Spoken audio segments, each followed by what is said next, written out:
بسم الله الرحمن الرحيم. نبدأ النهارده موديول 2 و3. لازم موديول 3 مهم جدا جدا جدا. موديول 3، موديول 2 just an intro to موديول 3. وانا بشكل او باخر يعني عملت embedding لل two of them في في حاجة واحدة. الموديول 2 بنتكلم عن البيسكس، الفاونديشنز اوف هاكينج. لما بنيجي نعمل هاكينج، هل بنشتغل كده بخطة ولا بدون، ولا في ستيبس ولا في فريم ورك؟ ده كلام نظري انا هقوله بسرعة. لان انا بدرس يعني انا شغال مع مهندسين، فاهتمامي الاكبر هيكون بالاجزاء العملية اللي هي فيها فعلا هاندز اون، واللي انت لما تيجي تشتغل بيها لو حبيت تشتغل تلاقي حاجة فعلا. الحاجات اللي محتاجة قراءة أو قراية ممكن هعدي عليها بسرعة وهسيبها لك. ده ان كيس ان انت لو هتتخصص ان شاء الله ان ذا فيوتشر في مجال الهاكينج، يعني في مجال السايبر سيكيورتي ان جنرال. المحاضرة الأولى اتكلمنا إن السايبر سيكيورتي، إن أنا آسف، إن الانفورميشن سيكيورتي بينقسم إلى فيزيكال وسايبر. واحنا محور الشغل بتاعنا هيكون على السايبر سيكيورتي، وعرفنا يعني ايه سايبر، واتكلمنا عن انواع الهاكرز، واتكلمنا عن انواع الاتاكس، صح. اتكلمنا عن انواع السايبر اتاكس بريفلي، ولكن هنتكلم عنهم تاني. وهنتكلم عنهم، يمكن ما اتكلمناش عن انواع السايبر اتاكس، بس هي جايه، هنتكلم عنها ان دepth يعني.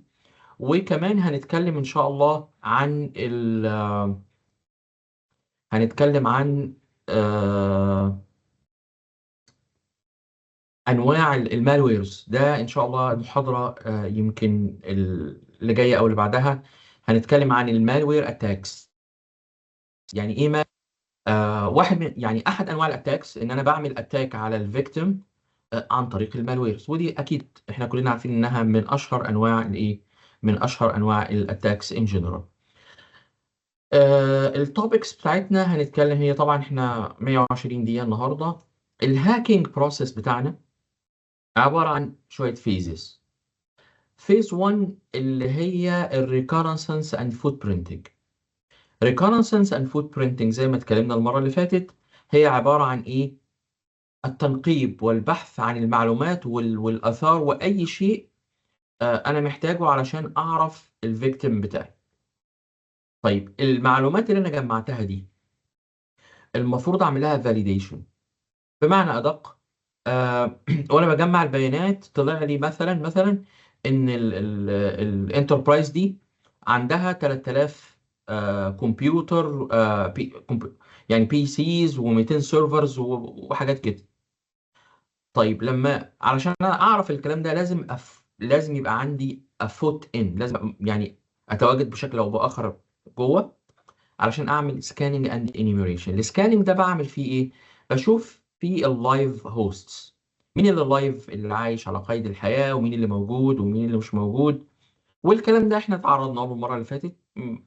وهو ده يعني الفيزز دي اللي هنشتغل عليها في المحاضرات اللي جاية كلها. الفيز نمبر 3 gaining access. gaining access اللي هي الاكسس جيننج، دي مرحله الاكسبلويتيشن. مرحله الايه؟ مرحله ان انت بتبنتريت وبتدخل جوه السيستم وبتاخد اكسسبيليتي على السيستم. اي سيستم which one، اي واحد، اي سيستم تقدر تدخل عليه. بعد كده مرحله الاسكيليشن بريفليج او البريفليج اسكيليشن. ليه؟ البريفليج اسكيليشن لو في اي ميس تايبنج هبقى اصلحه. البريفليج اسكيليشن انت كستاندرد يوزر على اي كمبيوتر مش هتقدر تعمل حاجه. يعني انت حتى على البي سي بتاعك، الشركه يعني حتى على الكمبيوتر بتاع الكليه، لو انت ستاندرد يوزر مش هتقدر تعمل انستليشن لاي سوفت وير. ما بالك بقى لو عاوز تنجكت مالوير ولا الكلام ده، ما عندكش اي بريفليج. يبقى فيز نمبر 4 هي الايه، البريفليج اسكيليشن. نمرة 5 أو فيز 5 زي ما اتكلمنا maintaining access. يعني إيه maintaining access؟ أنت you got into the system وعملت privilege escalation. طب افرض الكمبيوتر ده اتعمل له مينتننس، اتعمل له شات داون، النتورك يعني حصل فيها حاجه، ايه اللي هيحصل؟ you're gonna lose everything. فلازم تعمل لنفسك يعني ريزيدنس، تعمل لنفسك اقامه، تعمل لنفسك بيرمننت ريزيدنس انسايد الايه النتورك، اللي هو بتعمل ايه maintaining access. how to maintain access بشويه حاجات. يعني اهمهم انك تعمل لنفسك اكونت داخل السيستم، والاكونت ده طبعا يكون ليه بريفليج عاليه، يعني يفضل تكون ادمن، او ان انت هتعمل لنفسك اكونت مخفي وتبدا تريموت كنترول يعني فروم اوتسايد، بس دي ريسكي جدا. لان طبعا البورت، لو الانفايرمنت قويه والبورتس متراقبه كويس، ده ممكن يتشاف. طيب خلاص، زي اي واحد في الدنيا لازم يمسح بصماته، الكفرنج تراكس والفوت برينتس والباك دورز والكلام ده كله، لابد ان يتعمل له ايه كليرنج. يبقى دول السكس فيزز اللي هنشتغل عليهم في يعني خلال المحاضرات اللي جايه بدايه من النهارده. الريكونسانس والفوت برينتنج هنتكلم عنه بعد شويه بكتير قوي قوي، بس ليه حاجات. هو الريكونسانس والفوت برينتنج عندي اكتف وعندي باسيف. حتى النتورك سكاننج عندي اكتف سكاننج وعندي باسيف سكاننج. باسيف انفورميشن جاذرينج اللي هو ازاي نقدر نجمع البيانات والمعلومات عن طريق حاجات كتيره بقى، عن طريق الانترنت، عن طريق ويب سايتس، عن طريق الداتا اللي على السوشيال ميديا، عن طريق حاجات كتيره قوي. موضوع الدامستر دايفنج. الدامستر دايفنج، الدامستر او الدمب اللي هي ايه؟ صندوق الزباله. طب دايفنج احنا هنغوص ونعوم؟ لا، هو اللي بيحصل ايه؟ الورق اللي بيترمي آه، في الزباله، في ناس بتدخل بتدور فيه اوكي وبتطلع منه بيانات مهمه جدا. علشان كده الدامستر دايفنج ده بيعلمنا بس ان احنا ما نقعدش نرمي حتى الورق اللي بيجي لنا، ما نقعدش نرمي كل حاجه. البنوك عندهم بوليسي للبيبر شريدنج، ان مفيش ورقه حتى وان كانت تافهه فيها سطرين، لازم الورق ليه بوليسي للبيبر شريدنج، كله يدخل على الشريدر يتفرم، يتعملوا فرم. آه آه اماكن كتيره جدا، الاماكن الحكوميه، وزاره الخارجيه، وزاره الداخليه، الكلام ده. تعال اكلمك عن السفارات. السفارات عندها بوليسي بقى فيري ستريكت. يعني السفارات القوية ما بيعترفوش بالشريدنج، عندهم محرقة، عندهم فرن بيحرقوا فيه الورق. فالدامستر دايفنج ده بيطلعوا منه ذهب. يعني أنا عايز أقول لك حتى في مصر، عفوا، يعني اللي بيلموا الزبالة بيروحوا في الصحراء يفردوها ويطلعوا منها المعدن لوحده والورق لوحده عاوز اقول لك الكروت البلاستيك اللي الناس بترميها، الاكسبايرد ديبت كاردز وكريدت كاردز، الاكسبايرد كاردز دي اتس ا بيس اوف انفورميشن ولا لا؟ تو اني هاكر، هو الكارد نفسه expired. to any hacker is it a piece of information or not؟ بيجمع ده مع ده مع ده، فحته من هنا مع حته من هنا لغايه ما يعرف الايه الفيكتيم، لان جمع المعلومات من اهم الفيزز في موضوع الهاكينج. اللهم الا لو بتعمل penetration testing. احنا اتكلمنا المره اللي فاتت عن 3 انواع من البنتريشن تيستنجز. طيب لو انت مطلوب منك تعمل بلاك بوكس، فده انت ما عندكش اي معلومات، هتاكت از ان انت هاكر خارجي. لكن لو انت لو بتعمل وايت بوكس بين تيستنج، كل المعلومات متاحه بالنسبه لك. لو بتعمل جراي عندك partial information. السوشيال انجينيرنج هناخد عنه تقريبا محاضرة كاملة. ازاي السوشيال انجينيرنج من الادوات مش المهمة في جمع المعلومات. احيانا التاسك بتاعتك as a hacker ممكن تخلص بمكالمة تليفون. another word، الناس اللي بيعملوا مكالمات كل يوم ويقولوا للناس انا من البنك المركزي وبحدث بياناتك والكلام ده كله، هو ده هاكر ولا مش هاكر؟ he's a hacker by the way. لو خد المعلومات بتاعته اوفر ذا فون، خلاص خلصت. يعني ميشن accomplished، ميشن سكسسفول. فهنشوف الكلام ده مع بعض عن طريق الانترنت والبيانات. يعني الديتيلز دي هتبقى كتير قوي. زي ما قلنا موضوع الانفورميشن جاذرينج والسكاننج والانيموريشن، عندي حاجات اكتف وعندي حاجات باسيف. الاكتف انفورميشن جاذرينج بعمل اكتف سكاننج، اللي هو انت جوه النتورك ومشغل ابلكيشنز بتعمل اكتف. طيب الباسيف، لا الباسيف ده انت بتجمع بيانات، اللي احنا اتكلمنا عنه ده يعتبر باسيف انفورميشن جاذرينج. خلاص كل ده باسيف انفورميشن جاذرينج. الفيز بتاعت الجيننج اكسس، خلاص الجيننج اكسس ده اللي هو انت بتفتح الباب وبتدخل. وبعدين عندي الفيز بتاعت الاسكاليشن بريفليج، والمينتيننج اكسس، هاو تو مينتين اكسس، والكفرنج. هاو تو مينتين يور اكسس، انك تعمل لنفسك اكونت زي ما قلت لك. بس في مشكله كبيره جدا، حد سمع عن الروت كيت قبل كده؟ الروت كيت احد انواع المالويرز. فالروت كيت بتعمل ايه؟ الروت كيت بتنزل بتعمل لها انستليشن، بتدخل جوه الاوبريتنج سيستم، بتعمل اكتر من حاجه. واحده منهم بتريبليس الدي ال ال فايلز، وانت عارف اهميه الدي ال ال فايلز دي، لايبراري فايلز. بتريبليس اكشوال، مش اكشوال، اوريجينال ويندوز دي ال ال فايلز بدي ال ال فايلز بتاعته هو. نفس النيم نفس كل حاجه، بس بتعمل ايه؟ طبعا انجكتد. حلوه. بتريبليس فايلز، بتلزق في الاوبريتنج سيستم، وبتدخل على مستوى الكيرنل بتاع الاوبريتنج سيستم. خلاص كده الويندوز بتاعتك بقت محتله احتلال. طيب هل الانتي مالوير، الانتي فيروس اللي عندي، هيقدر يشوف البروبلم دي يديتكت؟ يس، يعني موست بروبابلي، يعني a good anti malware will detect it. يقدر يعمل لها clearing؟ no. ليه؟ لأن الروت كيت ما هياش حاجة تقدر أنت تمسحها زي فيروس عادي. why؟ لأن أنا قلت لك هي بتريبليس السيستم فايلز. عن طريق الروت كيت بقى اللي بيحصل كل شيء ممكن، الريموت كنترول من فروم فار اواي، الباك دورز، التروجن. انتوا عارفين يا شباب الكراك بتاع السوفت وير؟ طبعا كلكم معاكم كراكس. طب عارفين يعني ايه كراك الاول ولا لا؟ الكراك بتاعت الويندوز، الكراك بتاعت الويندوز اللي الناس بتبقى فرحانه بيها، والكراك بتاعت الاوفيس والاوتوكاد والحاجات دي كلها، الكراك دي ما هي الا تروجن هورس. حد من يعني مجموعه من الهاكرز عملته. التروجن هورس ده هنشرح يعني ايه تروجن هورس. احد الكومبوننت بتاعته، الكومبوننتس بتاعته هي الروت كيت. احنا بقى بنبقى فرحانين، نيكست نيكست نيكست نيكست، وبيقعد يعمل انستليشن وقت طويل، ويقول لك ريبوت، وبعد ما تريبوت بعد ما تريستارت يكمل. ليه؟ بيريبليس سيستم فايلز. ده بيخلي الكمبيوتر بتاعك محتل احتلال كامل. تمام؟ فدي بيج ايشيو. الكفر، ده موضوع ان انت هاو تو مينتين اكسس، او از ا هاكر هاو يو مينتين اكسس تو ذا سيستم.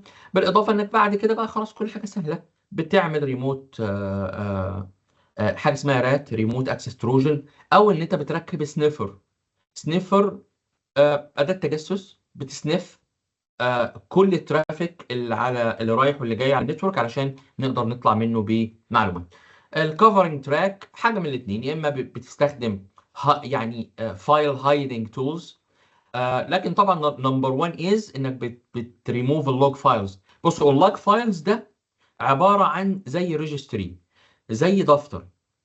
زمان الموظفين وهم رايحين الشغل الصبح بيمضي في دفتر حضور وانصراف. كل حاجه بتحصل على الكمبيوتر ليها لوجز. ليها ايه يا شباب؟ ليها لوجز.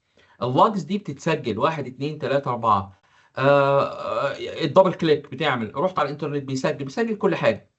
طب انا اللوجز دي بالنسبه لي، انا ككمبيوتر انجينير، سيستم ادمن، ايا كان، نتورك ادمن، سكيورتي ادمن، اللوجز دي بالنسبه لي انا اصلا بعرف بيها ايه؟ انا بعرف بيها حتى المشاكل والاعطال عن طريق اللوجز. اقرا اللوجز، وعندنا تولز بتقرا اللوجز، اقدر عن طريقها ان انا اشوف ايه اللي حصل.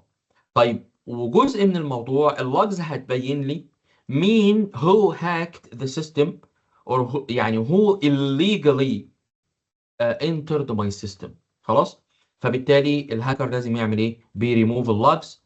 قبل ما يمشي يروح فاتح بقى شباك صغير كده في السيستم، اسمه باك دور. اسمه ايه يا جماعه؟ باك دور. وده من انواع من انواع المالويرز، من انواع الاتاكس اللي هكلمك عنها، او كمان من انواع المالويرز اللي هكلمك عنها ان شاء الله.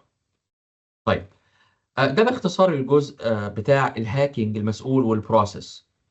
الايثيكال هاكر شويه مختلف، بيعمل حاجات كتيره قوي زي زي الهاكر بالضبط except for two more steps.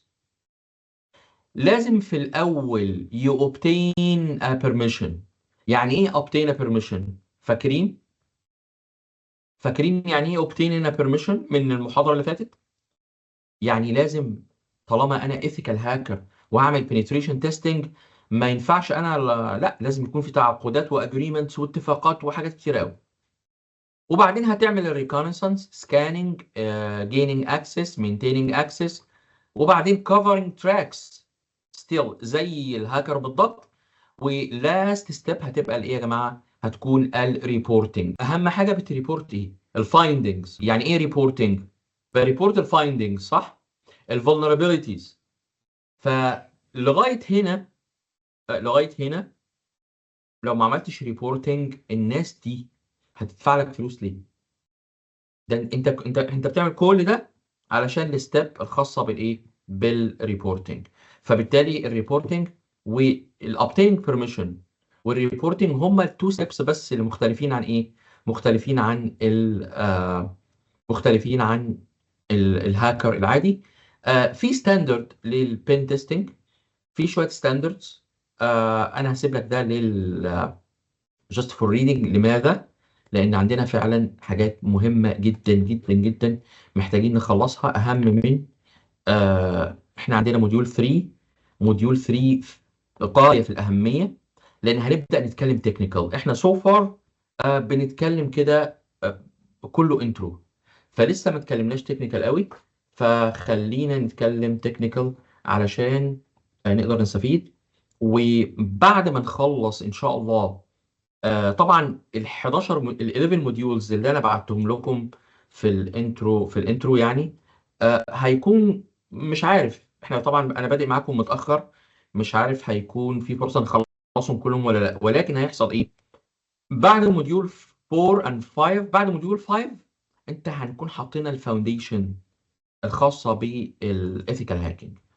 طب بعد كده هنعمل ايه بقى؟ هنسلكت الموديولز اللي هي the most يعني the top important or the most important. الموديول الثالث هنتكلم عن الفوت برينتنج، الريكونسانس، السكاننج اند انيميريشن، بس in يعني in practice. مش هنتكلم عنه، لا هنتكلم جوه. لما نيجي نتكلم عن الفوت برينتنج، هو الفوت برينتنج يعني ايه؟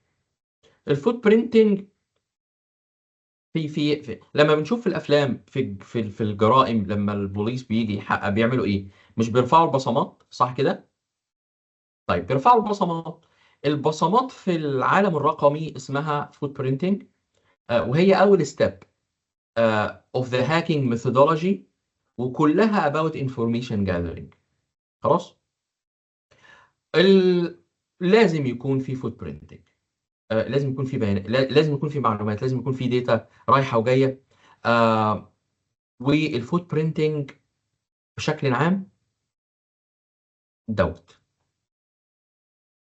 وده اللي احنا ان شاء الله، ان شاء الله اتمنى نخلصه النهارده مع بعض خلال ايه؟ خلال محاضرة اليوم. طيب، عندنا الفوت برينتنج ده بيتارجت مين؟ بيتارجت individuals، systems، organizations، اي حاجه. نفس الستبس. فيز 1 الانفورميشن جاذرينج، وده بيكون باسيف اند اكتف وهنتكلم عنه. وبعدين عايز اعرف النتورك دي الرينج بتاعها عامل ازاي. يعني ايه الرينج عامل ازاي؟ الاي بي ادرس بتاعها، الكلام ده كله. وبعدين بعد ما عرفت النتورك رينج، هل كل الماشينز اكتف اب اند راننج؟ يبقى بايدنتيفاي الاكتف ماشينز. وبعدين الفايندنج البورتس والاكسس بوينتس بتاعتي. ليه البورتس وليه اهميه البورتس؟ بص، هو البورتس ده هو دلوقتي لو انا كونكتد، الكمبيوتر بتاعي، مش الكمبيوتر بتاعي. انت تخيل امازون. ليه امازون؟ هقول لك جوجل. كام واحد بيدخل على جوجل اون ديلي بيزس؟ بص، عدد مستخدمي الانترنت يوميا 2.5 بليون، 2.5 مليار انسان، كلهم بيدخلوا على جوجل. طيب هو جوجل اصلا كسيرفر، انت متخيل ان في سيرفر واحد هيقدر يستوعب الكلام ده؟ لا. طيب عاوز تقول ايه؟ انا لما اكون داخل، يعني هفترض احنا 5 بس اللي داخلين على جوجل، جوجل هيفرق بيننا ازاي؟ لا، في حاجه كمان. لما يكون عندي HTTP انترنت، وعندي داتابيزز، وعندي FTP، فمن البدايه خالص، من الاستراكشر بتاع الكمبيوتر، عملوا لوجيكال اي دي. فانت تقدر تعرف البورت على انه ايه؟ لوجيكال ايدنتيفيكيشن. هو عمليا ملوش اي لازمه عمليا، يعني هو مش باب بنفتحه، ولا شبه USB بورت ولا حاجه خالص. هو زي ما انتوا قلتم، آه هترجم اللي انتوا قلتوه، هو لوجيكال ايدنتيفيكيشن. وهو 65500 حاجه و30 بورت. ده العدد 65000 بلس، اللي هو كام؟ هو 16 بيتس. 16 بيتس اللي هو 2 باور 16. لو حسبت 2 باور 16 هيديك ال 65000 والكسور ده، وما بنستعملش الزيرو، يعني هو الرقم مظبوط. هنتكلم عن البورتس كتير قوي. طب البورتس ده ليه ايه اهميه البورتس؟ ما هو خد بالك، البورتس ده عباره عن مدخل. ما هو البورت ده انا بخرج منه من الكمبيوتر للعالم الخارجي للسيرفر، والسيرفر بيرد عليا على نفس البورت. بس في حاجه شويه ادفانسد اسمها ساكت، هشرحها لك. فاذا البورت ده لو مفتوح ومتساب ونوت مونيتورد، نوت واتشد اور سكيورد، هيبقى نقطه ضعف. بعد كده محتاج اعرف الاوبريتنج سيستم. ليه؟ لا، كل اوبريتنج سيستم له الفولنربيلتيز بتاعته. لما اعرف الدنيا اللي عندي، دول مايكروسوفت ويندوز 7، ودول ويندوز 8، ويندوز 11، مايكروسوفت ويندوز سيرفر 2008، سيرفر يونكس، لينكس، كل اوبريتنج سيستم له الايه، له الفولنربيلتيز بتاعته. وبعدين كمان اعرف السيرفيس اللي الرننج سيرفيسز. وعارفين يعني ايه سيرفيسز يا شباب؟ هشرح يعني ايه سيرفيسز. وبعدين ارسم خريطه كامله بعد شويه للايه، للنتورك بتاعتي، علشان ابدا احدد استراتيجيه الايه، الهجوم. الفوت برينتنج والريكونسانس، عندي كل الفاكتورز دي. اقدر اعمل اكتيف سكاننج، اقدر اعمل باسيف سكاننج، هوست انفورميشن اجمعها، ايدنتيتي انفورميشن، نتورك انفورميشن، اورجانيزيشنال انفورميشن. ده مهم جدا. هنشوف مع بعض ازاي من الحاجات البسيطه من الانترنت اقدر اجمع معلومات عن الاورجانيزيشن نفسها، لان انا لسه مش عارف. فيشنج فور انفورميشن. هنشوف مع بعض كل الكلام ده ان ديتيلز.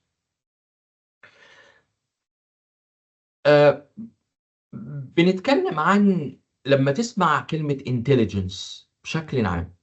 طيب لو تعرف كلمة intelligence في السايبر سيكيورتي، وانتليجنس في ال بشكل عام، يعني ايه كلمة intelligence؟ اول ما تسمع intelligence بتعرف ايه؟ هو مبدأ الانتليجنس هي الايه؟ هي المعلوماتية. خلاص. فكلمة intelligence هنا معناها بترمز الى المعلوماتية، الاجهزة الامنية المخابراتية. استخدموها هنا علشان يرمز الى الايه؟ يرمز الى الاستخبارات. ازاي بجمع معلومات عن الايه، عن الفيكتيم بتاعي، بنفس الايه، بنفس الطرق الاعتياديه. طيب بجمع معلومات منين؟ والله عندنا تولز كتير قوي. خلاص، عندنا تولز كتير، واحدهم الاوبن سورس انتليجنس، اللي هي اسمها اوسنت، OSINT. التول دي يعني جميله قوي. بتعمل ايه؟ بصوا، هي المعلومات اصلا متوفره على داتا بيزز كتيره، يعني اونلاين. بعضها انت محتاج تجمعها بنفسك.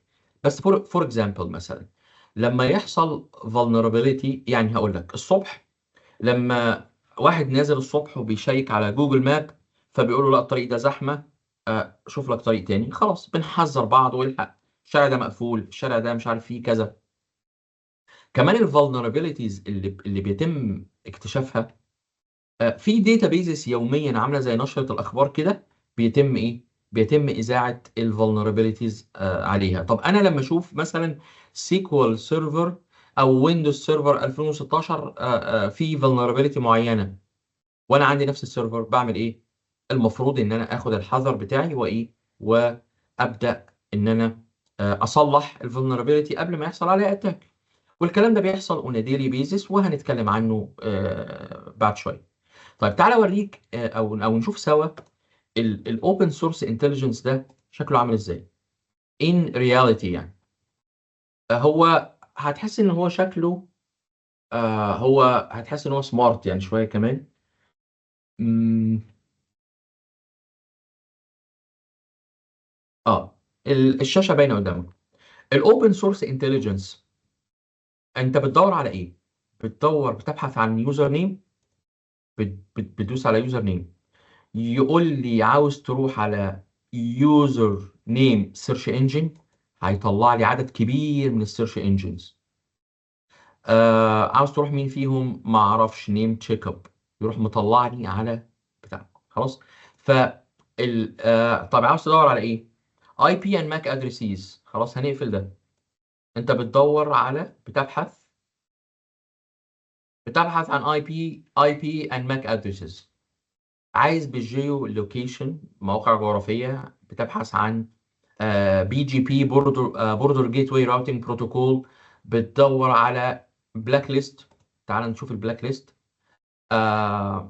ده هيوديك على ايه؟ على اوبن سورس انتليجنس. يعني ايه الموقع ده؟ زي ما انت شايف اهو مجانا. خلاص. في ايه؟ في اللي انت يعني عملت عليه كليك، بتبحث عن ميتا داتا، بتبحث عن اي حاجه. فالاو سنت الاو اس اي ان تي او الاوبن سورس انتليجنس ده اوبن سورس، بيجمع كل الداتابيزز في صفحه واحده زي ما انت شايف. بيساعدك في ايه؟ بيساعدك في عمليه جمع البيانات. يعني مثلا هنا حتى الموبايل ايميوليشن، بيقول لي انت عاوز تيميوليت تولز ولا عاوز تيميوليت ابس؟ والله هايميوليت اي حاجه. تولز. هيوديك على اوبن سورس انتليجنس يعلمك ازاي تعمل ايميوليشن للاندرويد بادوات انك تعمل ميميكينج وتعمل ريبليكيشن للايه لل للتولز، علشان انت كبين تيستر محتاج محتاج الاندرويد، ومحتاج الاي او اس انفايرمنت بشكل عام. آه اللي احنا شرحناه ده اسمه ايه؟ Open Source Intelligence. بيعمل ايه؟ بيساعدني في جمع الايه؟ بيساعدني في جمع البيانات والمعلومات كأحد أدوات الريكونسنس وجمع البيانات من الايه؟ من البداية. الموضوع الدوكيومنتنج والدوكيومنتيشن مش محتاج حد يقول لك you have to document. كل piece of information انت بتجمعها you have to what? you have to document it. لأن من غير documentation ما ينفعش نكون مهندسين أصلا. من غير دوكيومنتيشن في عالم البيزنس اي حاجه، الميتنج قبل ما بندخل الميتنج بيبقى فيه اجنده، وبعد ما نخلص الميتنج في ميتنج مينتس. ما بندخلش حتى الميتنج نقعد نقول اي حاجه ونخرج، لا احنا خرجنا من ايه ده بس بكلمك في البيزنس في عموما. ما بالك انت راجل انجينير، كل حاجه بتعملها. وانا قدكم كده، وكنت لسه خريج وكنت بشتغل في السبورت. لما الشغل كان هيفي قوي عليا كنت ماشي بنوتة في ايدي.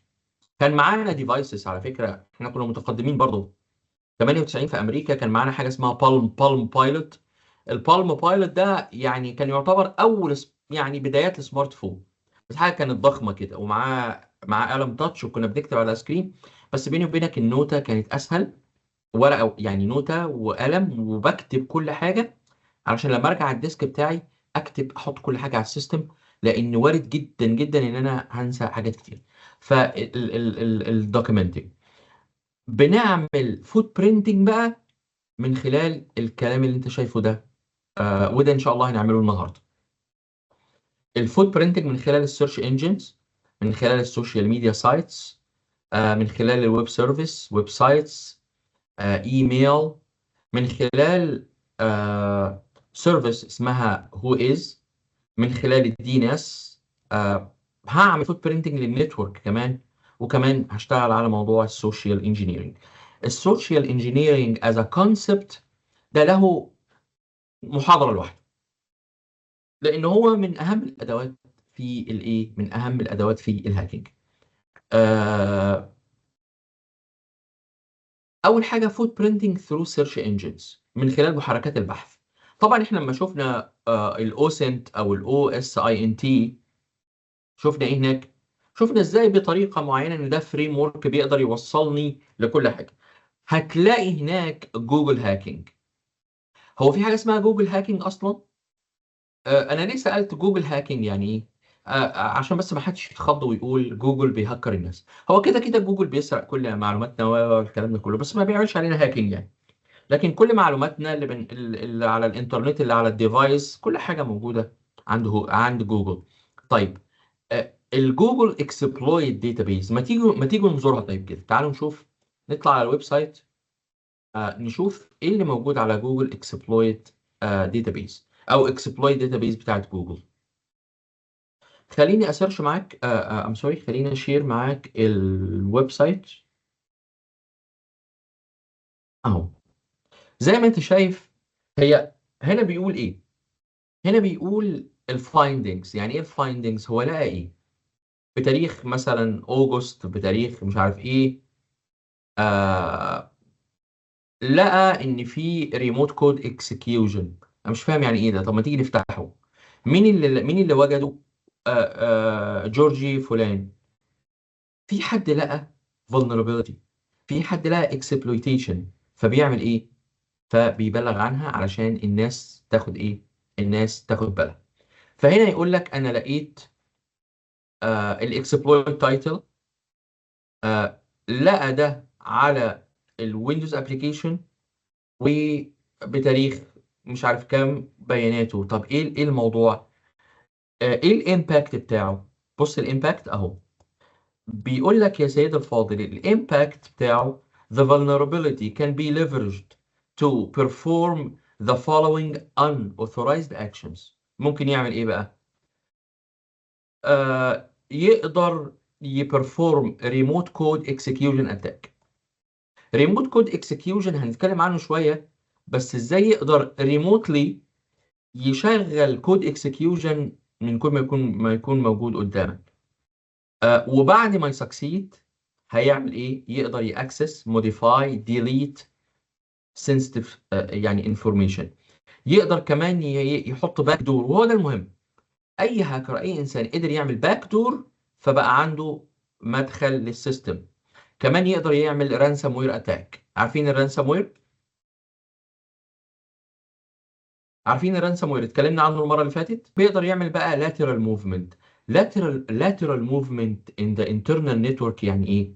يبدا بقى يتحرك بالعرض جوه، يتجول بقى، يتفسح. بقى عنده privilege ان هو يتفسح جوه الايه؟ يتفسح جوه النتورك. ودي مساله خطيره جدا. ودي من اهم انجازات الهاكر، ان هو مش يدخل الكمبيوتر بتاع الاستاذ حسين. لا، ده الاستاذ حسين ده الكمبيوتر بتاعه ممكن يكون جاست ا زومبي بي سي.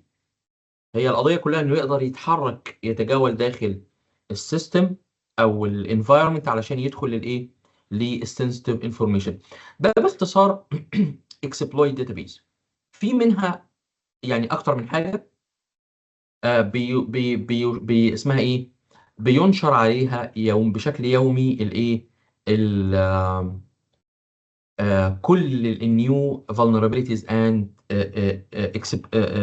يعني exploitation. خلاص. عندنا كمان ال common vulnerability and exposure. خلينا بالمرة نبص عليه، نشوف ده كمان بيعمل ايه. ده كمان عنده في جزء منه مجاني، في جزء باشتراك مدفوع. فبالتالي انت زي ما انت شايف هنا، دلوقتي بيقول لك there are currently over 299 ألف common vulnerability exposure. تقدر تعمل لهم داونلود، مش هتعمل داونلود لفيروسز او مالويرز، لا هتعمل داونلود لايه يا جماعه؟ للايشيوز، للبروبلمز نفسها. تقدر تسيرش. انا هو جافا مثلا، انا عايز اشوف اي جافا ايشيوز، قال لي هنا بص سي في اي، ودايما هتلاقيها طالما هي تابعه للاورجنايزيشن دي هتبدا بسي في اي واخده رقم، بس دايما السنه. طيب ده في ايه؟ قال لي بص يا سيدي، description versions of the package، الجيسون باتش قبل كده vulnerable to حاجه اسمها cross site scripting attack. فده معناه ايه؟ او الحل ايه؟ هيقول لك حل. طب هنا مش احنا اتكلمنا عن الريسك المره اللي فاتت وقلنا الريسك لازم يكون ليه ماتريكس وكده؟ قال لي ايوه. طب السي في اس اس بتاعنا قال لك لو انت فيرجن 3.1 فالريسك بتاعك ميديوم، لو انت فيرجن 4 يبقى الريسك بتاعك لو، انت اعلى شويه. طب الحل ايه؟ في الحل هيقول لي اعمل ايه؟ اعمل ابجريد، اعمل باتش ابديت، الكلام ده كله. وخلاص. هنا بقى كل حاجه ليها علاقه. عاوز تسيرش على ايه؟ اس كيو ال مثلا، اس كيو ال سيرفر، هنا هيطلع لك اي حاجه. طيب انا ايه المطلوب مني؟ لو ده طبيعه شغلك لازم بنبقى اب تو ديت بشكل يومي. بنعرف النيو vulnerabilities والنيو issues علشان نعمل ايه؟ نصلحها قبل ما تكون عندنا مشكله داخل الايه السيستم بتاعنا. احنا كمان ما زلنا في مرحله الفوت برينتنج، لسه بنجمع بيانات. اتكلمنا عن الفوت برينتنج ثرو سيرش انجنز. طيب ما زلت برضو عندي تول اسمها مالتيجو. مالتيجو is not free، ومالتيجو ده كارثه.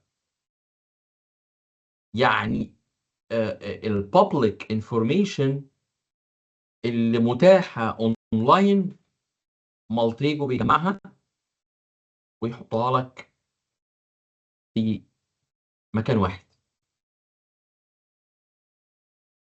طب الكلام ده قانوني ولا غير قانوني؟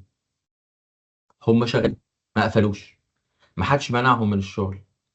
هو بيقول لك الانفورميشن موجوده للهاكر وموجوده للايثيكال هاكر. فلو برضو هنروح على مالتيجو، انا طبعا سايب لك اللينك بتاع كل حاجه. مالتيجو يا شباب، البرايسنج هنا اسعاره يعني، هو بيقول لك البيسك برايسنج لو انت عملت اكونت فور فري لك محدوديه في الشهر الواحد انك تقدر تعمل ايه، انك تقدر يعني ليك عدد معين من السيرشز. خلاص. طب انت بقى لو بروفيشنال اكونت ولا اورجانيزيشنز بيقول لك كلمنا، لان اسعارهم بالاف الدولارات. خلاص. التولز بيرسم لك جرافس.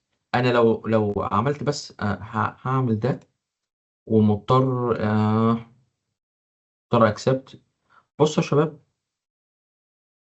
ال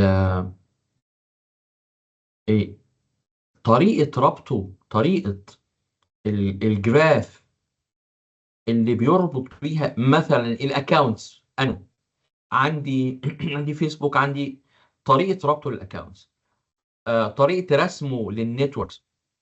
وما تنساش ان انا قلت لك التول دي متقدمة جدا، والناس الشاطرة والحريفة فيها بيجمع معلومات. انا عاوز اقول لك بقى في البيزنس، في الحياة، في ناس شغلتها مش هاكينج، في ناس شغلتها انفورميشن جاذرينج بس. تحس ان دي شركه متخصصه في الانفورميشن جاذرينج، وتدفع له فلوس علشان يجمع لك بيانات ومعلومات وانت ايه تكمل معاه. التولز بتاعته، خلينا نرجع للسايز الحقيقي بتاعنا. التولز عنده كتيره. اوكي.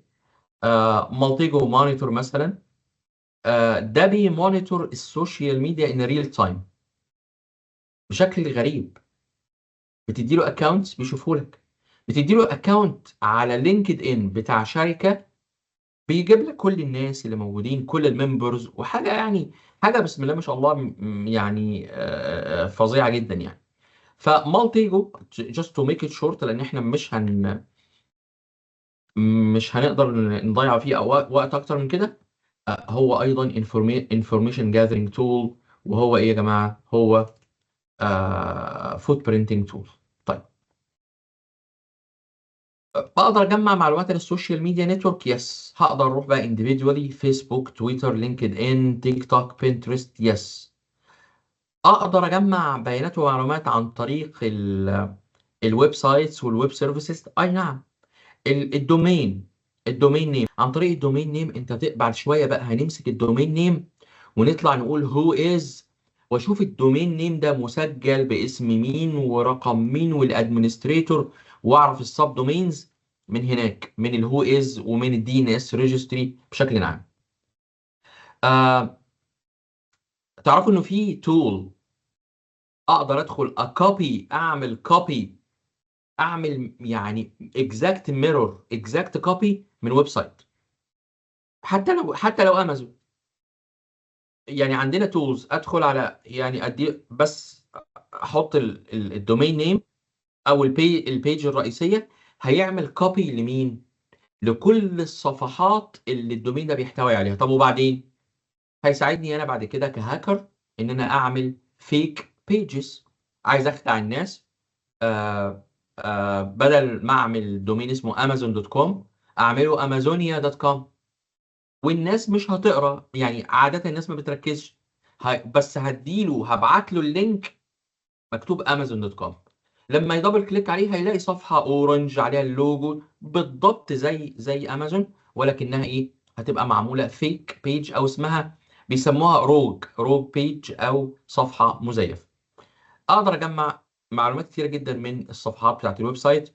الكونتاكت اس اللي بتاعت الشركات، من الكونتاكت اس اقدر اخد ايميلز، اقدر اخد فون نمبرز، ممكن اعرف الاتش ار مانجر ستيب باي ستيب، اروح له على السوشيال ميديا، اتصاحب عليه، ابعت له لينك، ماليشيوس لينك خبيث، ماليشيوس، الشيء الماليشيوس اللي هو الخبيث، ابعت له اي ماليشيوس لينك. اللينك ده ممكن يداونلود اي سباي وير عنده، او ياخده على صفحه مزيفه، وده الاهم، ان ياخده على صفحه فيك، والصفحه دي يطلب منها يوزر نيم اند باسورد، ومن هنا يقدر يعمل ايه؟ يقدر ياتاك النتورك، ممكن بتاعت الشركه، او ياتاك البيرسونال بيج بتاعت الايه بتاعت الشخص ده نفسه، هو نفسه يعني.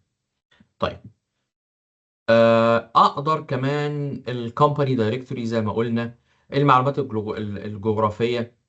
ممكن ابعت ايميل بس علشان يروح ويرجع تاني، لان هنشوف مع بعض ازاي من الهيدر بتاع الايميل اقدر اجمع من الهيدر بتاع الايميل. انت افتح الجيميل بتاعك مثلا، و وفروم، دوس على فروم. انا مش هقول لك هنستخدم ادفانسد تولز، لا، انا بقول لك الجيميل ودوس على فروم. لما تيجي على الفروم هتلاقي معلومات كتيره قوي عن الشركه. لما اخد الهيدر ده واحطه على اي ادوات، اي بروفيشنال ايميل تراكر برو مثلا، هيطلع لي معلومات اصلا جوه الاي بي ادريس اللي اتبعت، مع المكان الجغرافي اللي اتبعت منه، السيرفرز، معلومات كتيره قوي تيجي عن طريق بس الايه، بس الايميل. الجوب بوستنج ويب سايتس، يعني ايه جوب بوستنج؟ شركه منزله اعلان على عايزه موظفين. تفتكر ده ممكن يفيدك في ايه كهاكر؟ هو لو عاوز مهندس سيسكو بلا بلا بلا، لو عايز مهندس سيكيورتي، عايز مهندس فاير وول، لو عاوز مهندس متخصص في تكنولوجي معينه، من الجوب نفسه اقدر اعرف ايه؟ من الجوب ديسكريبشن. اصل انت لما بتدخل على مين منكم بيزور لينكد ان كتير؟ انا بدخل على لينكد ان بستغرب من الكم اللي الشركات كاتباه في المطلوب. الريكويرمنتس مطلوب منه ايه، والجوب ديسكريبشن. موضوع التعبير ده، انا زمان كنت اقعد بالورقه والقلم كده افصصه، اعمل منه تصور عن التكنولوجي اللي جوه الشركه. النهارده ما بعملش كده. النهارده كوبي بيست على شات جي بي تي او جيميناي، قول لي الناس دي ايه، هيطلع لك في 4 سطور الشركه دي تكنولوجي وايز ماشيه ازاي. طب ده هيفيدني في حاجه؟ هيفيدني في حاجات كتير جدا. كونك تعرف ان التكنولوجي هتقدر تحدد انواع الفاير وولز اللي عندهم، هتقدر تحدد حتى الحاجات الاي دي اس والاي بي اس اللي موجوده. ده احنا عندنا كمان هتشوفوا مع بعض آه ازاي حاجه زي شودن آه تقدر يعني هوريه، هنشوف مع بعض النهارده داتابيز زي شودن. شودن آه آه متعلقه بالاي او تي شويه، والاي او تي الانترنت اوف ثينجز داخل فيها كاميرات المراقبه. وزي ما يمكن وضحت لكم المره اللي فاتت، شودن بيعمل سكان لكل النتوركس اللي على الكوكب. واي نتورك مفتوحه، يعني ايه مفتوحه؟ مش متامنه كويس. شودن بيديك راوترز، بيقول لك الراوترز دي ما منها للهوا كده. بيدي لك دي اس ال راوترز بالاي بي ادرس بتاعها جايه بالديفولت كونفيجريشن. يعني ايه جايه بالديفولت كونفيجريشن؟ جايه باليوزر نيم وباسورد اللي هو ادمن القدام بتوع زمان. وادي الاي بي ادرس اهو بتاعها. اي ولد في ابتدائي يقدر ياتاك الراوتر. كاميرات مراقبه بدون سكيورتي. ادوات كتيره قوي، وخصوصا كمان بقى مع تطور السمارت هومز. النهارده في ناس كتيره جدا مركبه سمارت هومز، فعنده ابلاينسز كتيره في البيت متوصله بالانترنت. فتخيل ان الكلام ده لو مش متامن كويس، انت تقدر تاكسس الكلام ده من بره.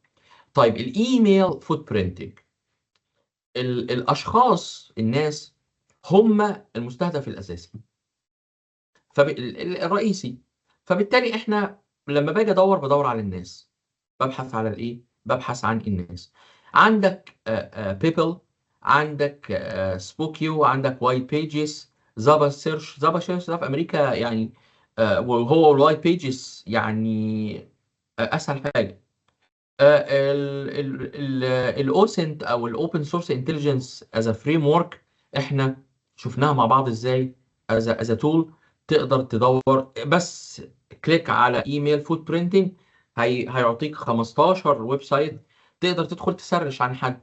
هسرش عليه بايه بقى؟ باسمه، بايميله، برقم موبايله، باي شيء. للاسف ده شكل السورس هيدر اللي انا كلمتك عنه، اللي هو الخاص بالايميل. مثلا انت هنا الايميلز اللي هي الفيشنج ايميلز. الفيشنج هو شيء مزيف، خلاص؟ بيبعت حاجه مزيفه، فبيبعت لك اس ام اس مبروك ان انت بصوا خليني بس اوضح بحاجه مهمه قوي. الفيشنج عندنا فين التولز اللي بنكتب بيها؟ البي اتش. انت لما تدور الفيشنج يعني الشيء الزائف الغير حقيقي، اللي هو المزيف يعني. ففيشنج اتاك يعني واحد بييميتيت ان هو حد تاني، بس هم ترجموها الاصطياد الماكر يعني. حلو قوي. ده بيقول ده بعت الايميل علشان يبان ان هو من سامز كلاب. سامز كلاب دي ستورز مشهوره في امريكا. بس لما تيجي تبص على الاكتشوال ايميل هتلاقيه اي كلام.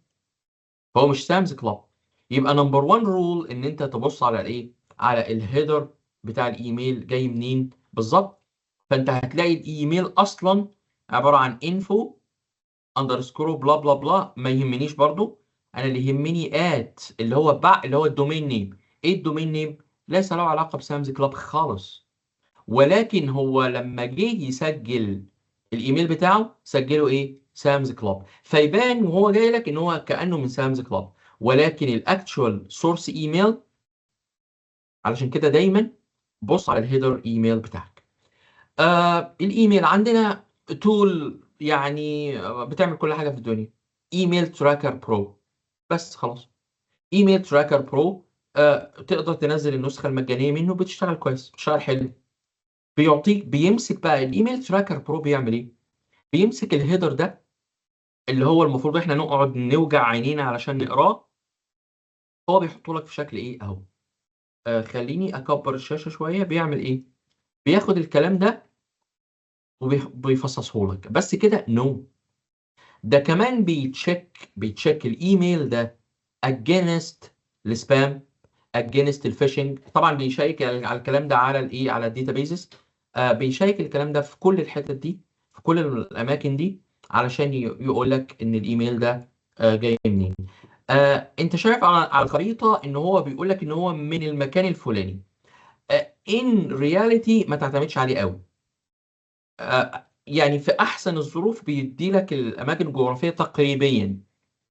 اوكي. احيانا لو انا شغال من بروكسي تشين ورا في بي ان او ورا اكتر من بروكسي، بيبقى عنده فيه مشكله، ولكن ما يهمنيش الكلام ده. انا يهمني ان هو بيعمل ايه. بيعطيني ديتيلز حقيقيه عن الايه، عن الايميل نفسه، ببياناته، بالديت، بكل حاجه. عندنا تول اسمها هو از. التول دي بقى بتعتمد على ايه؟ بتعتمد على انت مين. بتعتمد على انت مين. يعني ايه انت مين؟ في ويب سايت معين انا عاوز اعمل عليه تشيك، اشوفه هو متسجل فين. كلنا عارفين دي ان اس. طيب خلاص. الدي ان اس بيعمل ايه؟ اصلا في الشبكات مفيش حاجه اسمها www.amazon.com. ما حدش فاهمها ولا عارفها ولا اي حاجه.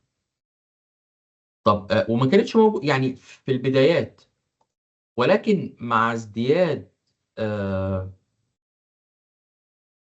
عدد الويب سايتس والدومينز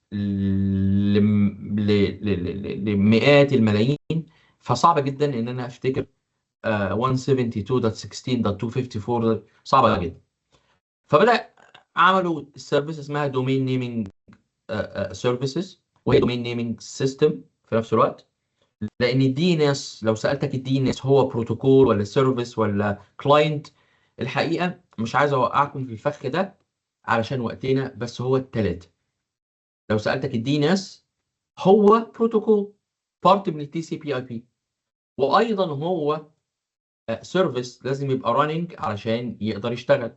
والسيرفيس علشان تشتغل لازم يكون موجود لها كلاينت على الكمبيوتر بتاعك، فانت عندك دي ان اس كلاينت. لو سالتك عن دي نفس الكلام. طيب الدي ان اس ده عشان يحصل انت بتختار دومين نيم، اسم معين. انا عاوز اعمل شركه، عاوز اعمل ويب سايت للشركه بتاعتي، وهسميه beautifulflowers.com. فلازم ده يتسجل. بيتسجل عند مين؟ عند وكيل، والوكيل ده بيسجله عند الراجل الكبير صاحب الانترنت اللي هو هكلمك عنه دلوقتي، المؤسسه الكبيره اللي بتدير الريجستريشن. فانت بتسجل، بتقول له انا الاي بي ادرس بتاعي اهو، البابليك اي بي، وده الدومين نيم. من فضلك اي حد يكتب الدومين نيم ده prettyflowers.com، بتوصله على الاي بي ادرس ده، هيلاقي نفسه عند الصفحه عندي. كويس قوي. خلاص، ده الماورائيات، انا بشرح لك اللي ورا الموضوع. فالهو از كويري ما هي الا ايه؟ ما هي الا الخدمه اللي بتقول لي prettyflowers.com ده متسجل بيانات التسجيل بتاعته ايه. خلاص. تعال نطلع كده نشوف. آه مثلا تعال نطلع على الانترنت، نعمل ستوب شيرنج، ونطلع على الانترنت نشوف هو از بيشتغل ازاي. هنشير مع بعض اكتر من حاجة. هنشير مع بعض، انا اسف، الويب براوزر بتاعنا. خلاص. هنا هقول له whois.com، هيدخلني على حاجة اسمها whois.com. بس الحقيقة سيبك من ده. لو عاوز ابحث عن who is as a service، who is lookup for example، هتلاقي عندك ناس كتير. domain tools who is، هتلاقي الايكان نفسه اللي هو البابا بتاع، اللي هو بابا بتاع الموضوع كله. خلاص. طيب هروح على whois.com. تعالوا نختار دومين. حد فاكر دومين نيم معين؟ امازون.com سهله. امازون.com. تعال نشوف امازون.com. امازون.com زي ما هو متسجل عند الناس اللي هناك، الدومين اسمه امازون.com. اتسجل 1 نوفمبر 1994. الاكسبيريشن هتبقى 31 10 26. معقوله؟ هو في اكسبيريشن؟ يس. ولو ما جددوش قبل الاكسبيريشن ديت، امازون.com انا ممكن ادخل اشتريها او حضرتك تدخل تشتريها، لكن طبعا ده مستحيل يعني. الابديتس بتحصل. آه في بقى شويه ستيتس، النيمينج سيرفيسز، الحاجات الخاصه. هو كامازون الدي ان اس بتاعت امازون عنده اكتر من دي ان اس سيرفر. مين اللي سجل؟ مين اللي سجله؟ شركه اسمها مارك مونيتور انكوربوريشن. الاي دي بتاعها على ايانا كذا، والايميل بتاعهم كذا، والتليفون بتاعهم كذا. بكونتاكت الناس دي ازاي؟ قال لي اهو، والادرس بتاعهم. باي ذا واي، من حقك وانت بتسجل بياناتك الهوست نيم انك تخفي الكلام ده كله. من حقك، اوكي؟ بس طيب، عاوزين نشوف مين تاني. يو نو وات، تعال نشوف بيتك. btech.com. يا رب اكون كاتبها صح بس. بيتك.com اتسجلت معقوله بيتك من سنه 95؟ I'm not sure. مش عارف. ممكن تكون بيتك تانية. هي بيتك بتاعتنا في مصر اسمها كده، اسمها بيتك. خلينا نشوف كده. بيتك ايجيبت. آه الويب سايت اسمه ايه؟ فعلا اسمه btech.com. انا ما اظنش ان بيتك من 95، مش عارف. ممكن كانت شركه صغيره. بس اني هو، تعال نشوف رايا.com از ويب سايت. خلاص. آه، اهو رايا وارد طبعا. 96 بالنسبه لرايا اوكي، يعني رايا شركه قديمه. خلاص. آه دي كلها ايه؟ بيقول لك بيانات الهوست نيم. طب انا كده استفدت ايه يا جماعه بقى؟ خدوا بالكم وركزوا معايا، يعني لازم نكون مصحصحين. انا في مرحله ايه اصلا؟ كل اللي انا بعمله ده بعمل ايه؟ من اول المحاضره النهارده احنا بنعمل ايه؟ انا لسه بجمع بيانات، لان انا ما اعرفش الفيكتيم بتاعي ده هو مين، تفاصيله ايه، فانا عايز اوصل له باي شكل. اوكي. فموضوع الفوت برينتنج قلنا من البدايه خالص. هراجع معاك. الفوت برينتنج رحنا على السيرش انجن. قبل منها شفنا الاوبن سورس انتليجنس سيرش انجن، السوشيال نتورك الويب سايتس، الايميل فوت برينتنج، الهو از اللي احنا لسه متكلمين عنه. بالمره بقى، مين الانترنت اوثوريتيز؟ مين اللي متحكم في الانترنت على مستوى العالم؟ الايكان. الايكان. وعاوز اوضح لك العلاقه بين الايكان والايانا. الايكان دول انترنت كوربوريشن فور assigned names and numbers. دول المسؤولين عن كل حاجه متعلقه بالانترنت على مستوى العالم، بما فيها الاي بي ادرسز، بما فيها الدي ان اس. موجوده فين؟ بكل اسف في امريكا. طيب الايانا. الايانا هي subsidiary، هي عباره عن اداره ديبارتمنت تحت الايكان. مسؤوله عن ايه؟ مسؤوله عن التوب ليفل دومينز. يعني ايه توب ليفل دومينز يا شباب؟ سمعنا مصطلح التوب ليفل دومينز قبل كده من غير ما تسيرش على جوجل، وانت معايا. سمعنا التوب ليفل دومينز؟ يس، انت سمعت بس ناسي. التوب ليفل دومينز هي الدوت كوم والدوت نت والدوت ايديو والدوت جوف، اللي انا بكونكت عليهم. العالم الدي ناس عباره عن روت. عايز مش عارف ايوه، بص معايا. ادي الدي ناس اهو. ده الدي ان اس بتاعنا، عباره عن روت سيرفر. الروت سيرفر ده ما بيقابلش حد ولا بيكلم حد من الجماهير، بس بيتعامل مع مين؟ تحت منه تي ال ديز. التي ال ديز اختصار توب ليفل دومينز. .org .gov .edu .com بلا بلا بلا، دول بس اللي من حقهم يتعاملوا مع الروت دومين، لان الروت دومين ده خلاص هو السي اي او. طيب دول بيسبورتوا مين بقى؟ pearson.com cisco.com google.com btech.com. بس طبعا انت ما عندكش سيرفر واحد .com، كل .com من دول تحت منه مئات، بس احنا بنبسط الصورة. يبقى دول اسمهم ايه؟ خليني ارسم بقى بالمتاح هنا. دول كده اسمهم TLDs او Top Level Domains. ماشي؟ طيب التوب ليفل دومينز بيتعاملوا مع الروت، ودول اللي احنا بنكونكت معاهم. يبقى الاي كان ده اللي مسؤول عن كل حاجه عن الانترنت على مستوى العالم. الايانا مسؤول عن الايه؟ التوب ليفل دومينز وعن الريجستريشن الخاصه. يعني انت لما تيجي تسجل prettyflowers.com لازم تروح لمين؟ للايانا. بس الحقيقه الايانا مش هتعرف تروح لهم مباشره. ليه؟ لان هم ليهم ايه؟ ليهم وكلاء. ليهم ايه؟ وكلاء. مين الوكلاء دول؟ اسمهم ريجونال انترنت ريجستريز. بصوا يا شباب، انا كان لازم انجكت شويه معلومات عشان ده اللي قدامك ده هيبقى ريفرنس ليك في المستقبل ان شاء الله. افريقيا ليها وكيل، لاتين امريكا كل كندا وامريكا لها ايه؟ زي ما انت شايف كل واحد منهم له ايه؟ له وكيل. دول اللي انت بتسجل منهم، بس للاسف لا. هتلاقي مثلا هنا في الميدل ايست هتلاقي جو دادي وهوست جارد يعني ده كمان ما بيتعاملش مع الجماهير، ده كمان بيبقى عنده ايه بقى؟ ده وكيل اهو، عنده موزعين. فجو دادي ده موزع للايه؟ للدي ان اس اس بشكل عام. هو از خلاص احنا عرفنا.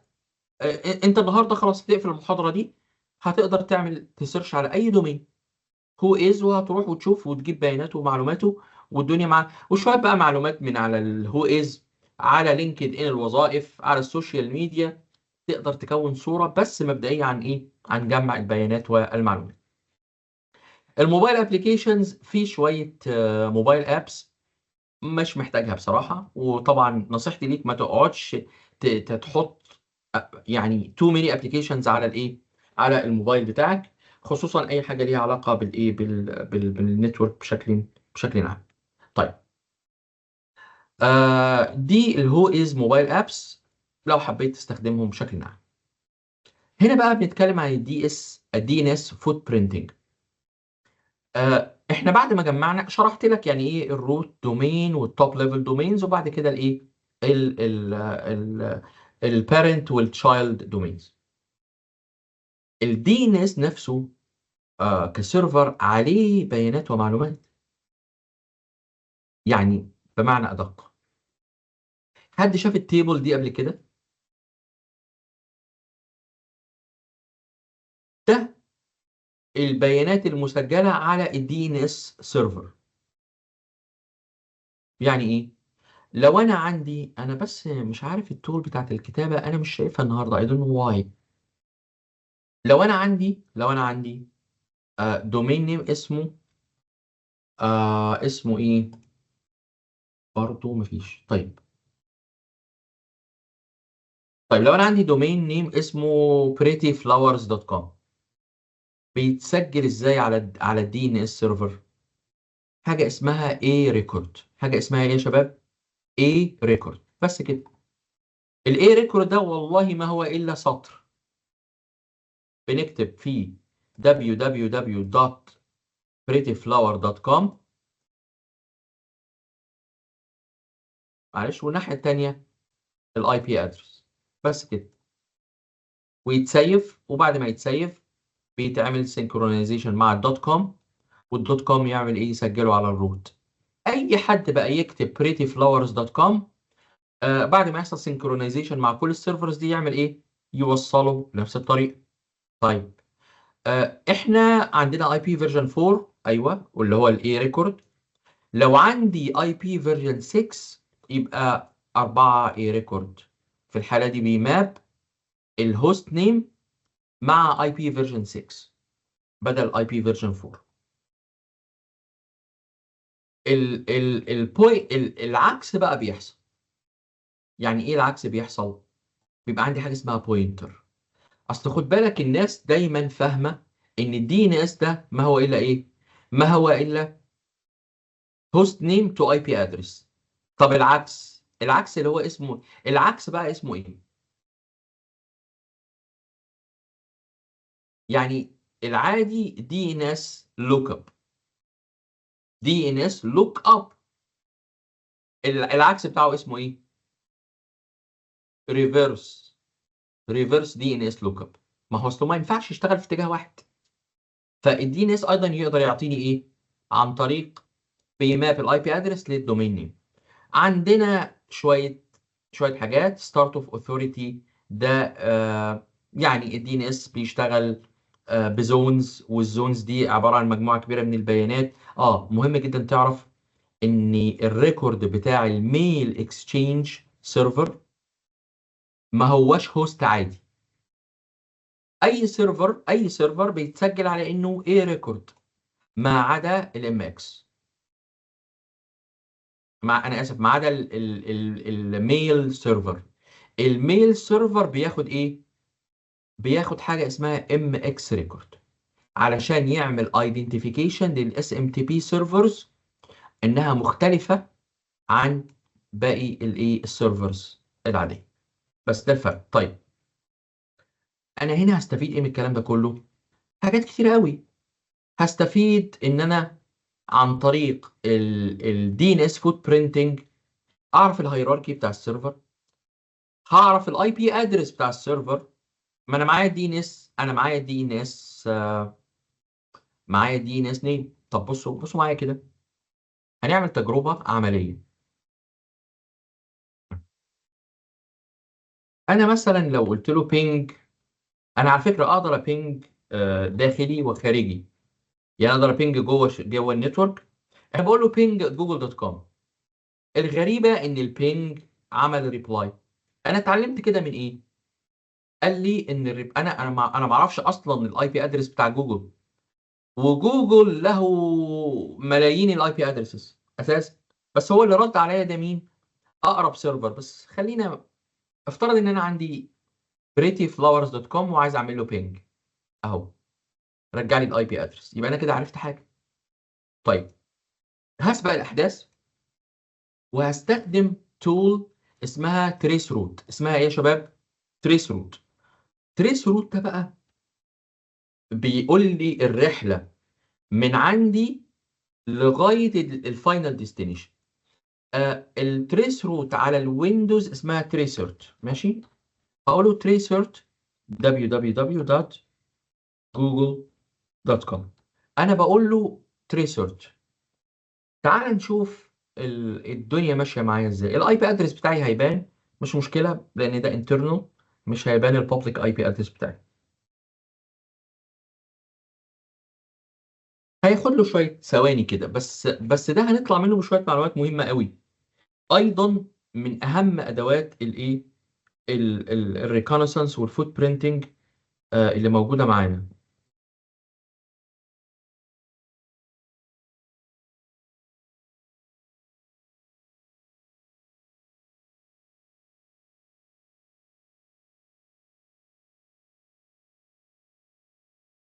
بصوا هو هنا عمل ايه؟ على ما يخلص هقول لكم عمل ايه. هو خلص التريس كومبليتد في 11 خطوه. التريس روت بيبدا يجامب from one router to another. يعني بمعنى ادق، ال 192.168.100.1 دي ده عنوان ايه؟ ده عنوان الديفولت جيت واي بتاعتي، انا الراوتر بتاعتي الدي اس ال راوتر. وبعدين اول راوتر راح لها الراوتر بتاعت المصرية للاتصالات، منها الى راوتر تاني، لتالت، لرابع. وبعدين هنا يقول لي راح على بص مارسي دوت ليفل 3 دوت نت، والاي بي ادرس بتاعها اهو في فرنسا. في النهايه ده الايه؟ ده الفاينل راوتر، آه او ده الفاينل ادرس بتاع مين؟ بتاع جوجل. اخره 196. مش هو ده اللي عمل لي ريبلاي من شويه ولا لا؟ مش هو ده نفس الاي بي ادرس؟ هو ايه اللي حصل؟ قال لي التريب بتاعتي، الرحله من السورس للديستنيشن، خدت 11 هاب. هاب يعني اتش او بي، هاب يعني قفزه. كل ما بننتقل من راوتر للتانيه اسمها ايه؟ هاب او قفزه. ده كمان من ضمن الحاجات اللي انا برضو اقدر اجمع بيها ايه؟ معلومات. انا ما اعرفش لو قلت تريسرت مثلا ل www.btech، مش عارف بالاتش ولا من غير اتش، btech.com فيها اتش. طيب تعال شوف البي تك هيوصلني بعد كام راوتر. خصوصا هو خد بالك، بي تك شركة مصرية صح؟ يس اور نو؟ يس. صح. بس الهوستنج بتاعه فين؟ ما اعرفش. ممكن الهوستنج بتاعه يبقى في امريكا، في فرنسا، في الامارات. يعني الهوستنج بتاع الويب سايت ما هوش فيزيكالي ليه علاقة بالبلد اللي انت عايش فيها. هو محطوط على امازون في حتة معينة. فبالتالي جه هنا قال لي بص، ريكوست تايم اوت. ريكوست تايم اوت ده بيقول لي ان دي الراوتر دي مقفول حاجه من الاثنين، يا اما اكسيدد الوقت، بس موست لايكلي الراوتر دي ما بتقبلش البينج كنوع من السكيورتي. ما بتقبلش الايه؟ البينج. طيب خلينا آه ن... خلاص كده ماشي. خلينا نخرج من الحته دي. احنا كنا بس بنتعلم مع بعض الايه؟ الدي ان اس والدي ان اس كويري، وعملنا قفزنا الى موضوع التريس روت لانه من اهم الادوات اللي انت دايما هتستخدمها في ايه؟ اللي انت دايما هتستخدمها في حياتك.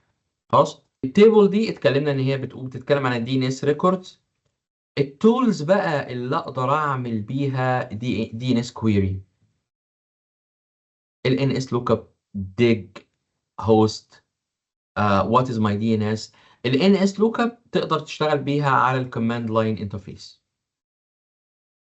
ال NS lookup غير التريسرت. التريسرت ده وراني الديستنيشن. ال NS lookup هيطلع لي اللي مكتوب في الدفتر. which دفتر؟ الدفتر بتاع ايه؟ الدفتر بتاع سوري، الدفتر بتاع DNS. again معلش هنفتحها تاني. هنفتح تاني الكوماند لاين انترفيس، وهقول له هاخد كوبي على طول من بس ترى يعني السيرفر ده مجرد ان هو ايه؟ تيستنج يعني. بس نقدر نعمل الكلام ده في اي حاجه. المعلومات بقى اللي شفناها على هو از، فاكرينها؟ اقدر اعملها بشكل او باخر عن طريق ال ان اس لوك اب. ماشي. ايه اللي حصل هنا؟ hackthisSite.org ده تيستنج ويب سايت، مجرد بس تيستنج خلاص. ليه بيانات على دي ناس، له بيانات على دي ناس. اول ما قلت له اول ما قلت له ان اس لوك اب، شوف لي ال ان اس لوك اب على دي ناس. قال لي السيرفر مش عارف ايه، الادرس اربع تمانيات.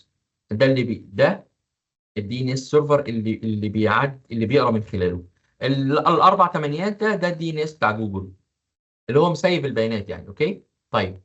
السيرفر بتاعنا اسمه www.hackthisSite.org. الادرس والله لقيت له 1 2 3 4 5. هو ينفع دومين نيم واحد يبقى ليه اكتر من اي بي ادرس؟ طبعا طبعا.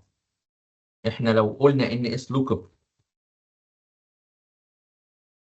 ل www.amazon.com هتلاقي حاجات غريبه قوي. ايه الحاجات الغريبه دي؟ اللي يقول الارقام دي، اللي يشرح لي الكلام ده يبقى شاطر جدا. IP فيرجن 6 يا دكتور. بالظبط كده، ده الاي بي فيرجن 6. طب هل تتخيل ان ده سيرفر؟ ولا راوتر؟ الحدوته بقى مع الناس الكبار اللي زي امازون وزي جوجل. آه يعني اسال الشات جي بي تي هاو ماني سيرفرز جوجل شغال. ملايين السيرفرات حول العالم علشان يقدر يشتغل. ان اس لوك اب اي حاجه تاني www.puma.com بتاع الاجهزه الرياضيه. هيقول لي ان بوما عنده 1 2 3 4 يعني اي بي ادريسز.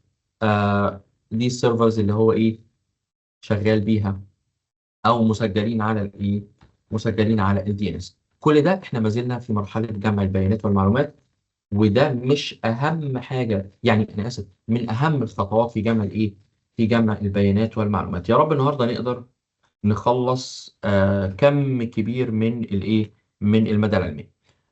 طيب الدي ان اس فوت برينتنج دي كلها تولز اونلاين، في اونلاين بقى زي ما انت عاوز، سب ليستر، دي ان اس لوك اب، حاجات كتير قوي. الفوت برينتنج على النتورك بقى، على النتورك عندنا كماند وتولز زي الهو از وزي الكيرل. ممكن نبقى نشوف الكيرل كماند بعد شويه بتشتغل ازاي. النتورك فوت برينتنج انا عملت معاك التريس روت من شويه. عملنا التريس روت واهو ده، انا خدت لك بس سكرين شوت من تريس روت معموله قبل كده. بيعمل ايه؟ بيقف عند كل هاب. كل هاب اتش او بي، مش هاب الهب اللي هي، لا هاب مش هاب، اتش او بي. هاب معناها قفزه، الانتقال من راوتر. طب انا ايه علاقتي بالراوتر؟ ما هو خد بالك الراوتر دي هي الدليفري. مفيش حاجه بتنقل بياناتك من مكان للتاني الا عن طريق الايه، الراوترز. فانا زي ما شرحت لك وضربت مثل من عندي، انا طالع من الراوتر بتاعتي انا في المنزل، اوكي، للاول راوتر عندي في شركه الاتصالات اللي هو السيرفيس بروفايدر بتاعك. خد بالك الدي اس ال راوتر بتاعتك اللي في البيت في واحده زيها بالظبط في السنترال، بالظبط متوصله يعني ايه، انت الكابل بتاعك في البيت متوصل بالبوكس اللي في الشارع، ماشي تحت الارض متوصل بكابل داخل السنترال لراوتر زيها بالظبط. والراوتر دي بقى تبدا تنتقل من راوتر لراوتر، سنترال لسنترال، لغايه ما توصل لايه، للفاينل ديستنيشن. وده كله بيتم ازاي؟ عن طريق حاجه اسمها راوتنج تيبل. الراوتنج تيبل دي بتبقى في الراوتر الرئيسيه بتاع مقدم الخدمه بتاعك، بيوصلك لاقرب راوتر، وتروح لاقرب راوتر تعرف الديستنيشن ده، تعرف امازون دوت كوم ده فين. لو يعرفوا بيطلعك على اول مخرج، لو ما يعرفوش يقول لك طب اسال الراوتر التاني. علشان كده عدد الهابس بيختلف من مكانه، يعني من مكان جغرافي الى ايه الاخر. طيب التريس روت تولز احنا عملناها من على الكماند لاين انترفيس، بس عندي حاجه آه دي كلها ادوات، من الصعب انك تحترف كل الادوات دي. مش هتقدر، ما فيش واحد في الدنيا يقدر علشان سيرفيس واحده يبقى معاه 15 تول يعني، خصوصا اذا كانت سيرفيس عاديه. انت عندك ايه؟ عندنا باث انالايزر برو اهو، تريس روت تولز اهو. شكل اتنين منهم، بص حتى جايب لك الحاجات كيوت ازاي وجغرافيا، وبيقول لك المكان الجغرافي كذا لو ما فيش اي تلاعب في السورس هيبان في مكان. لكن ما تستبعدش ان انا ممكن افيك الاي بي ادرس بتاعي وافيك الماك ادرس بتاعي، استخبى ورا في بي ان، استخبى ورا بروكسي او بروكسي تشين. لكن لو الدنيا طبيعيه وشركه نورمال شغاله اوبريتنج، بيبقى باين جغرافيا هو طالع منين. اوكي، زي ما انت شايف هنا. آه دي تول اسمها ايه؟ اسمها Open Visual Trace Route. بيقول لك ان الاي بي ادرس ده في كندا، ده كندا، ده امريكا، وكمان ايه، مكان السيتي اللي هو منها. وده باث انالايزر برو، تول قويه جدا ومعظمنا بنستخدمها. طيب الفوت برينتنج من خلال السوشيال ميديا شرحناه. ازاي بقى؟ من خلال السوشيال. انا طبعا المصريين عظماء بقى في الايه، تحس ان هم كلهم مستر كولومبوس ولا كرومبو دوت. في ايه؟ في ان فلان اسمه ايه، فريند مع فلان وابن عم فلانه وابن خالد. فتقدر الكلام ده كله بنقدر نجمع بيانات ومعلومات عن طريق الايه، السوشيال ميديا. البيبل سيرش انا وريتك تولز او سايتس نقدر نبحث زي اليلو بيج. عارفين اليلو بيج؟ اليلو بيج عارفين زمان؟ مش عارف عندكم دفتر التليفونات القديم بتاع زمان، ولا بابا وماما رموه ولا ايه؟ اترمى صح؟ طيب، زمان التليفون الارضي ده لما كنا بنعمل له تعاقد من الشركه، كانوا بيدونا معاه كتاب قد كده. الكتاب ده عباره عن كتالوج اسمه اليلو بيج. ده المفروض فيه كل الارقام بتاعت الناس، وبعدين خلاص اتلغى. وبعدين اتعمل ويب سايت اسمه يلو بيج، بتسرش فيه، بس غالبا دلوقتي بيزنس بس. طيب لو انا عايز اسرش على الناس people، دي كلها ويب سايتس. تشيك people، being verified، people wise، people looker. الكلام ده بقى يعني انا لما بسرش عن نفسي ما عنديش يعني احنا كمصريين معلوماتنا مش هنا قوي. بس انا لما بسرش عن نفسي دلوقتي في امريكا، الفتره اللي انا كنت عايشها هناك، انا بتخض من كم المعلومات اللي معروفه عني. عنواني، رقم تليفون البيت، حاجات حاجات تخوف بجد. وخد بالك بقى ايه، الويب سايت ده بيقول لك عرفني طبعا عشان الجرايم وكده. لازم بيتعرف عليك الاول، بيقول لك اديني بياناتك، ولو عاوز بيانات زياده ادفع لي $5 ومثلا يعني فور اكزامبل، وممكن يعطيك بيانات اكتر. بس هو عايز ياخد منك حاجه، كريدت كارد نمبر، اي دي نمبر، علشان يعرف الهويه بتاعتك بشكل عام. من السوشيال انجينيرنج بقى هنعرف بعد شويه ازاي ن... ازاي ان احنا نعمل ايه، نجمع بيانات ومعلومات بشكل عام.